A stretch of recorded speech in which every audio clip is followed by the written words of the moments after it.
शिंदेचे आमदार राजेश मोरे यांनी दिलेल्या इशाऱ्यानंतर आता संजय राऊतांनी सुद्धा प्रतिआव्हान दिलं। माझ्या घरी येऊन दाखवा, परत कसे जाता ते बघतोच, असं संजय राऊत म्हणाले।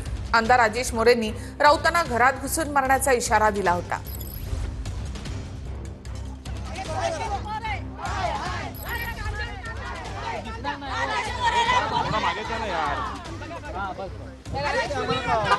बस तिकडे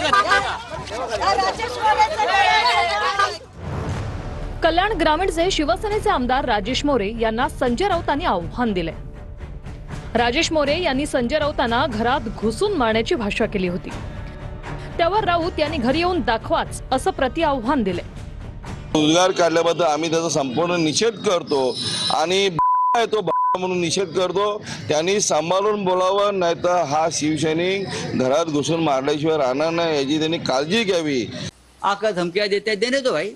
बीजेपी की ये एक अब कल्चर बन गया है, टिका करना, क्रिटिसाइज करना, आलोचना करना लोकतंत्र में होता है। घुसकर मारने की बात करोगे तो वापस नहीं जाओगे। राजकीय प्रश्न आहे, सध्या जे चर्चा सुरू आहे, संजय राऊत यांनी एक आवाहन केलेलं आहे की तुमच्यात दम असेल तर आमच्या समोर या। नंतर बोला। पंतप्रधान मोदींच्या वाढदिवसाला एकनाथ शिंदेंनी सर्व वर्तमानपत्रांमध्ये जाहिरात दिली होती। या जाहिरातीत बाळासाहेबांच्या फोटो शेजारी आनंद दिघेंचा फोटो लावण्यात आला होता। यावर आक्षेप घेत संजय राऊतांनी आनंद दिघेंचा उल्लेख एक जिल्हा प्रमुख असा केला होता। यानंतर ठाण्यात शिंदेंच्या शिवसेनेने संजय राऊतांविरोधात पुतळा जाळत आंदोलन केलं होतं। या आंदोलनादरम्यानच राजेश मोरेंनी राऊतांना घरात घुसून मारण्याची भाषा केली होती।